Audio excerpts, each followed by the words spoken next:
Eu queria saber mais sobre essa comunicação com espíritos. Quais são as regras? Como você não ser enganado? Como funciona uma Ah, sessão? Vamos falar bem do básico até o mais avançado, assim, eu nunca participei, então não sei nada, assim. Vilela, não A tal da precisa. mesa branca, né? O que que é? É Não é? engraçado isso, né? É porque antes, no interior, as senhorinhas falavam assim: ah, vamos enfeitar a mesa. E colocava uma toalhinha Ah, é por branca. isso? É, por isso. Ah, Colocava uma toalhinha branca pra ficar bonitinha. Começou a ser chamada mesa branca, né? mas não precisa ser Não branca. tem, não, pode ser essa aqui, ó. Não Tá. tem, não tem nenhuma coisa, né? Vilela, é o seguinte: espíritos são gente. Que já morreu. Que É já gente que estava aqui que teve e uma que agora tá existência. lá. Tá.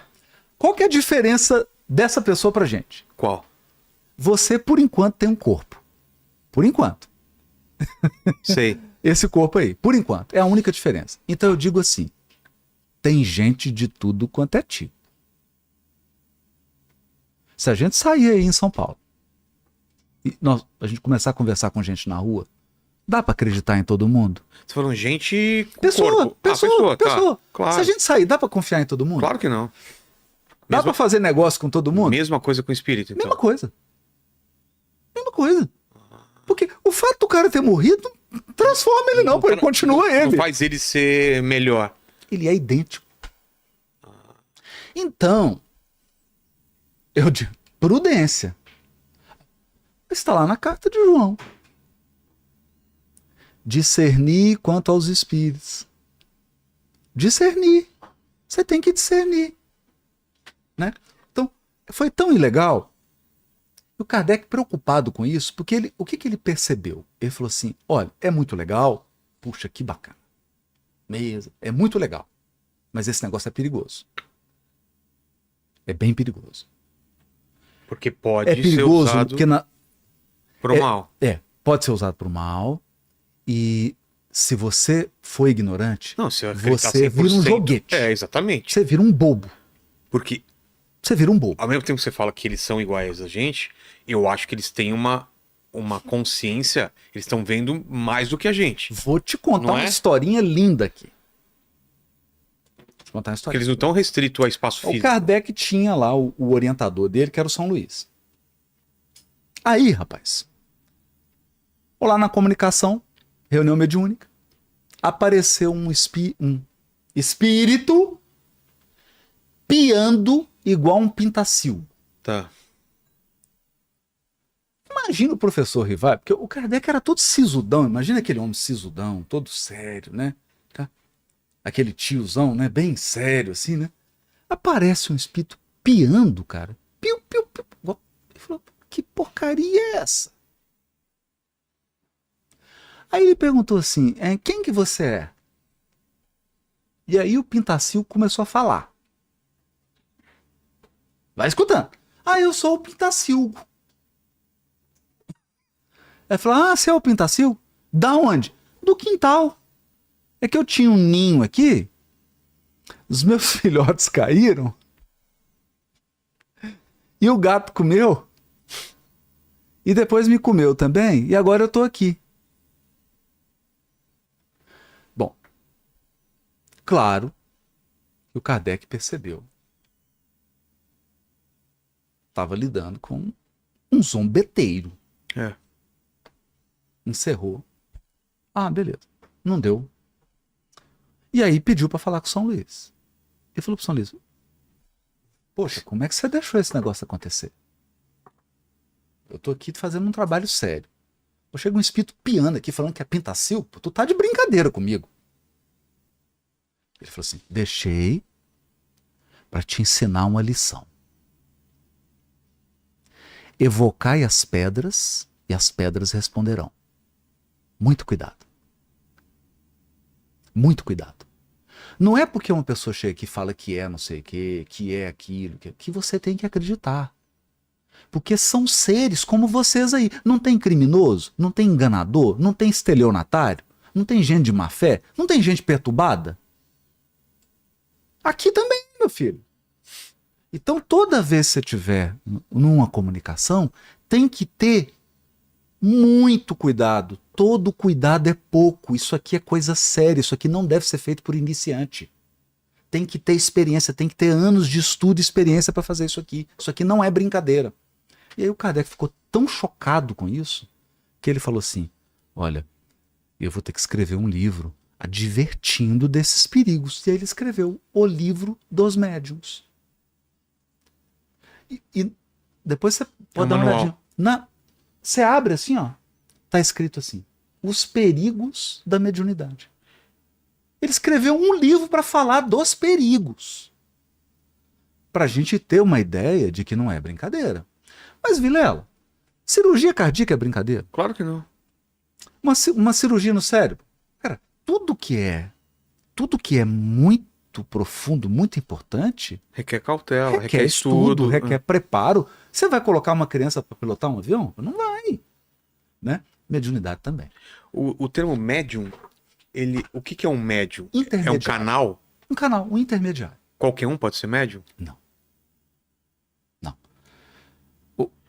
Há uma... O Chico Xavier era um médium. Nossa, um dos maiores. Mas ele não era bom. Se ele era maior, ele não era médium. O maior. Ele era máximo. Pode ser médium. Médium é um cara que tá numa... Ele era Tem um máximo, então, médium, pequeno. Pequeno, ele era um médium máximo. Médium máximo. Mas vamos lá, o que é um médium? Ele era um máximo, cara. O médium vem de um intercâmbio. Porque qual que é a ideia aqui? Eu tenho uma inteligência... Esse termo foi cunhado pelo próprio... Pelo próprio Kardec. Tá. Ele queria falar, pô, que nome que eu dou para isso aqui? Intermediário. Intermediário. Um médium. Porque ele faz uma mediação. E aí é uma coisa legal isso. Isso é muito, muito legal. Médium não é um microfone. Porque se o Vilela vem aqui e fala no microfone, vai gravar idêntico ao que você falou. Sim. O médium não. O médium é um tradutor. Interprete. Ele é um intérprete de Libras. Tá. Então você diz assim: olha, existe o máximo, o médium e o mínimo. Isso. E o cara de Libra tá olhando para você e falando assim: caramba, como é que eu vou fazer um sinal para traduzir isso que o Vilela falou? Danado, eu vou enforcar ele quando acabar essa tradução. Porque como é que você põe isso na língua de sinais? Então o médium, ele é um intérprete. Ele percebe e ele traduz. Ele interpreta. Então sempre tem um filtro. O Chico dizia uma coisa incrível. Ele falava assim: um bom médium consegue trazer 25% do original. Um bom. Um bom. Sempre vai ter perda. 75% é ruído, é perda, é interpretação, é um pouco da fantasia da pessoa. É o que ele colocou. Daí mais um cuidado que a gente tem que ter para filtrar. Não dá para você pegar aquilo em bloco e achar que aquilo...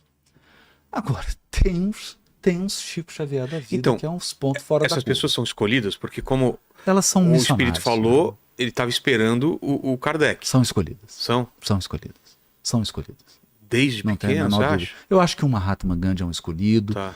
Eu acho que uma Irmã Dulce é uma escolhida. Uma Madre Teresa de Calcutá. Um Martin Luther King. Eu acho que esses seres, eles vêm aqui, são irmãos mais velhos, são espíritos mais maduros, e eles vêm aqui para dar uma mão. Eles vêm aqui no terceirão para dar uma ajuda pra gente. Tá vendo? Entendi. Que a gente tomou recuperação, tá correndo aqui de tomar bomba. Aí eles vêm para dar um apoio pros manos. É isso. Vem em missão. Missão de ajuda. Vamos falar sobre Einstein. Mas você falou do Chico Xavier. Vamos falar sobre a história dele, cara, que é muito fascinante. Quem é esse cara e por que a importância dele? Porque tudo que você pensar em termos de mediunidade, em Chico Xavier é superlativo. A gente tem uma imagem, coloca a foto dele, nem essa tanto. Dele com Pinga Fogo. Aquela famosa imagem, né, dele com a mão na cabeça aqui e escrevendo, né? O método dele era escrever. Ele escutava ou vinha direto na cabeça dele? Como que é o processo? Mas fala sobre a vida dele, eu queria conhecer mais sobre ele. Primeira coisa, você veja que ele tem problemas sérios nos olhos. O quê? O Chico, ele tinha vários problemas oculares, vários. Não era aquela cego? Não, ali ele tinha naquele olho ali, aquele esquerdo, né, Sei. pra gente o esquerdo, eu acho que ele tinha 10% de visão. Tá. No olho de cá ele devia ter uns 30% de visão. E mais uma hipersensibilidade à luz. Então esse gesto dele de fazer assim Ah, tá. é por causa da hipersensibilidade à luz. Ele Ah, está entendi. tampando Para se concentrar também, né? para se concentrar e para não doer os olhos. Entendi. Tem nada de místico. Ah, eu achei que era alguma não, coisa. não. Era só para tampar aqui, ó. Por causa da visão dele. Só para. E quando que ele começa? E aí, tem vários processos nele. Olha só. Tem o processo em que a mão dele se move e ele não sabe nem o que está escrevendo. Ele tinha um processo de ouvir. Ele tinha um processo de ver e conversar. Só que é superlativo. É superlativo. Ele veio receber uma cidadania em Campinas. Aí tá a cerimônia da cidadania honorária, né? Sei. E aí, Vilela, ele disse assim, olha, eu não gosto de fazer isso, mas os espíritos estão pedindo para eu fazer, para descrever quem está aqui. E ele começou a citar nomes, Vilela. Isso está gravado. Ele começou a citar nomes e as autoridades que estavam presentes falaram assim, cara, esse é o fundador da cidade, esse é o fulano, não sei o quê. Cara, ele citou mais de 100 nomes. É assustador. É assustador. Assombroso. Então, assim, é um ponto muito fora da curva, sabe? Muito fora da curva. Eu acho que seres como esse vêm aqui, e mais a bondade, né? Abdicou de tudo, estava sempre ajudando o próximo. Então, é um ponto fora da curva. Essas pessoas que vêm, Jesus, várias mensagens lindas, né? Poemas. Realmente, esse aí é fora da curva. E como que foi a vida dele? Foi Ele de muita luta, ao né? final Aí foi você vê a questão doença. da argila, né? Você vê a questão da argila, o tempo todo ali, moldando, tendo que lidar com uma série de dificuldades, né? Mas é uma pessoa muito doce, né? Pessoa muito bondosa, e eu acho que ele foi superando ali os obstáculos e foi produzindo um fenômeno. E ele, qual que era o mestre dele? Quem ele Ah, escrevia? ele tinha um guia, né? É um guia. Espiritual, que é o Padre Manuel da Nóbrega, um dos fundadores da cidade de São Paulo, que se identificava com o pseudônimo de Emmanuel. Exato, mano. Esse era o que conversava e orientava ele. Conduzia ali, tá? Até para se proteger, né? Se proteger. Porque tinha muitas ciladas, né? Por exemplo. Uma vez chegou um grande empresário e falou assim, Chico, meu segundo filho morreu num acidente e eu queria que você recebesse uma mensagem dele. E o Chico falou assim, mas não é assim que funciona. Eu não ligo para lá. O telefone só toca de lá para cá. Ele falou, não, Chico, você não está entendendo. Abriu o paletó e tirou um talão de cheque. Eu preciso receber uma mensagem do meu filho. Aí o Chico falou assim, não, meu irmão, você não está entendendo. Eu não tenho como provocar uma comunicação. A iniciativa é de lá para cá. Ele falou, Chico, quanto que você quer? Ele falou assim, eu quero que você guarde o seu talão de cheque, porque o seu primeiro filho morreu num acidente de moto, porque você deu todo o dinheiro para ele, nunca ensinou disciplina. Rapaz, começou a descrever tudo. E o seu segundo filho, vocês estão processando o caminhoneiro, mas o caminhoneiro não tem culpa. Porque aconteceu isso, isso e isso. O cara ficou assim, ó. Guardou o contra-cheque, o talão de cheque e foi embora. Né? É um negócio absurdo. É assim, surreal. Surreal. De falar nomes, ele vinha na cerimônia de cidadania honorária, ele olhava para nunca te viu e falava, Vilela. Chamava todo mundo pelo nome. Falava da tua vida. Tudo. Porque os espíritos eles têm ajudavam acesso. ele. Não, ali, mas aí é assim, Léo. Porque também nós não podemos imaginar que os bons espíritos são gente à toa que está à nossa disposição para ficar satisfazendo nossa curiosidade. Por que eles faziam isso com o Chico? Porque ele é um missionário que estava aqui para mostrar que nós somos imortais. A missão dele era trazer a prova de que nós somos imortais. Então os espíritos faziam isso no sentido de semear essa ideia, por isso que isso acontecia, não era por curiosidade, né? Senão não imaginar os espíritos tudo à toa lá, falar, ai, quem que eu vou entreter agora? Não é assim, né? Eles têm mais o que fazer. No caso dele, do Chico, faziam porque sabiam que aquilo ia impactar. Caso das mães, né? O quê? Tem um senhor aqui, eu vou só não vou citar nome, tá? Claro, claro. Era uma família judaica aqui de São Paulo, muito rica, e perderam um filho de 22 anos. Vilela, esse pai ficou tão transtornado, porque primeiro que o filho homem para um judeu é uma coisa muito forte, né? E a morte foi assim, uma morte brutal, um acidente.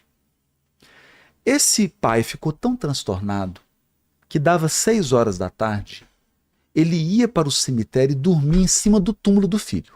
Cara. Ficou deslocado. E aí um amigo deles falou assim, vocês precisam ir em Chico Xavier. Não, mas nós somos judeus. Não, vocês têm que ir no Chico Xavier. Vilela, eles foram no Chico. Aquelas reuniões começavam, né, de tarde e até na madrugada. E o Chico recebeu uma mensagem do filho. Agora, detalhe. A mensagem estava em hebraico. Um trecho da mensagem em hebraico. Então, a hora que porque o Chico gostava de ler as cartas, ele recebia todas, a hora que encerrava, ele levantava e lia as cartas. A hora que ele falou o nome do filho desse homem, ele e a mãe começaram em prantos. Aí ele falou assim, eu preciso que o senhor venha aqui porque está em hebraico. Eu não sei hebraico. O pai pega a mensagem e lê o trecho em hebraico. Na mensagem, ele cita a família inteira. Mas o mais impressionante, no final da carta, o filho fala assim. Isso está no documentário do Chico, viu? Na Disney Plus. O documentário, que eu sou um dos entrevistados, inclusive, do documentário. Como chama? É Chico Xavier. Só Chico Xavier é o documentário da Disney Plus. E quando no final da mensagem ele fala assim, pai, e agora eu vou me despedir, eu só quero te falar uma coisa. Quando o senhor deixa a mamãe em casa para ir lá dormir no meu túmulo, eu fico com a mamãe, viu? Você tá lá sozinho. Olha só. É absurdo, né? É. Você tá no lugar errado, né? Então, esse homem foi entrevistado. Eles são entrevistados nesse documentário. Cara, ele fala assim, olha, eu sou judeu, mas Chico Xavier para mim é uma coisa que para mim é uma coisa à parte. Ninguém venha falar mal do Chico. Desse jeito. De tão impactado que ele ficou. Mas isso era direto, assim, detalhes. A Anaí Belo. O que tem? Ela perdeu o filho, né? Situação trágica também. Sim. E ela conta, isso é uma entrevista dela com a Hebe, né? Ela conta isso pra Hebe. Ela foi lá no Chico, recebeu a carta, e aí tem um trecho da carta que o filho fala assim, mãe, aquele dia, quando eu falei que eu não ia, eu tava só brincando. Cara, isso, ela desaba a chorar na entrevista. Aí a Hebe fala, Naí, mas o que é isso? Ninguém entendeu nada. Ela falou assim, antes dele morrer, era véspera de Natal. E a gente falou assim, filho, não vai. Passa aqui com a gente. Aí ele falou assim, não mãe, eu não vou passar a ceia de Natal com vocês. Era mentira, ele ia só sair para encontrar, depois ia voltar e tal. E aí sofre um acidente e morre. E isso foi uma conversa que ninguém presenciou. Foi uma conversa da Anaí Belo com o filho. E na mensagem ele coloca isso. Quando eu falei para você que eu não ia, eu tava brincando. Só ela entendeu. Quer dizer, um negócio cifrado, né? É legal, né? Que isso dá uma esperança pra gente. Você falou sobre entretenimento, né? Que os espíritos não estão pensando em entretenimento, mas eu lembro de muito programa de auditório da televisão. Acho que o Gasparetto, que pintava recebendo espíritos com o pé, com a mão. Qual é o motivo dessas interações? Provar a imortalidade da alma. Então você acredita que também são coisas reais? Não, era muito sério o trabalho do Gasparetto. É? Né? Como que é? Para mim, ele foi um dos maiores médios de pintura. Hoje nós temos também Florencio Anton na Bahia, tem vários outros, mas o Gasparetto foi um primeiro que apareceu com a coisa da pintura, né? O Gasparetto também é um ponto fora da curva, né? Porque pintava com um pé esquerdo, um pé direito, a mão esquerda, Mas qual que é? Qual que é a o objetivo? ideia era assim: ei, estamos aqui. Para de acreditar. O mundo não é só esse material que vocês. Para de achar que o túmulo é o ponto de chegada. Para de acreditar nisso. Nós estamos vivos. O corpo nasce e morre. O espírito é imortal. Né? Porque isso muda o jogo, sabe, Vilela? Sabe quando que isso muda o jogo? Quando você está passando por uma dificuldade. Claro. Quando você está passando por uma situação, você fala assim, cara, eu não vou conseguir sair disso. Eu acho que eu cheguei no termo final. Não chegou. Não chegou. É uma experiência que você está passando. Você está passando isso, você tem que aprender. Você tem que se tornar mais forte, você tem que desenvolver a sua inteligência, seu coração, você tem que... Né? Vê se acha a imagem dele pintando. Pintando. Tem uns quadros. Então, Que ele pintava coisas muito diferentes entre uma coisa e outra. Absurdo. Era muito impressionante na televisão. Engraçado, porque você vê que o Brasil foi um celeiro, né? É. Você vê um Chico Xavier. Não, tem o Arigó. Aliás, o filme do Arigó, né? Arigó? Não conheço. O Arigó é o médium de cura. O Danton Mellon fez o filmaço, Como produziu Arigó. Ah, é? É, Pô, não o vi. Predestinado. Pô. O filme chama O Predestinado. Pra mim, é um dos melhores filmes desse tipo de assunto. É esse filme, do Danton Mellon. Então- porque, cara, é incrível. Então tem- O Arigó é lá de Minas também. Sei. O Arigó foi preso. Por quê? Exercício ilegal da medicina. E aí, na cadeia, ele pegou um canivete e começou a operar preso na cadeia. Era o Dr. Fritz. Ele Dr. cortava, Fritz, Dr. famoso. Fritz cortava os outros, assim, enfiava o canivete no olho, Cara. fazia cirurgia, abria a cabeça, Olha lá, o abria o Gasparetto estômago. O Gasparetto, no no Jô Jô Soares. Soares. No Jô Soares. E assim, você vê assim, a qualidade do quadro, né? É. O quadro que revela, revela dentro daquele percentual, né, Vilela? Que o médium é um intérprete, Claro, não claro. reproduz com absoluta originalidade. Mas era muito próximo, né? Os quadros são incríveis, né? E muito rápidos. E o Arigó operava, cortava, Ele foi preso, então. foi preso, operou dentro da cadeia, depois cumpriu pena. Esse era ponto fora da curva. Ponto fora da curva também. Então a gente sempre tem são vários tipos de mediunidade, né? É. E modelos, pessoas que vêm com essa lição, mostrar pra gente que Alguns é pra cura, alguns é pra cura, conhecimento, vai pra pra... conhecimento, pra fala, pra... alguns são esses pra cura. Ele é o Arigó. Esse é o Arigó.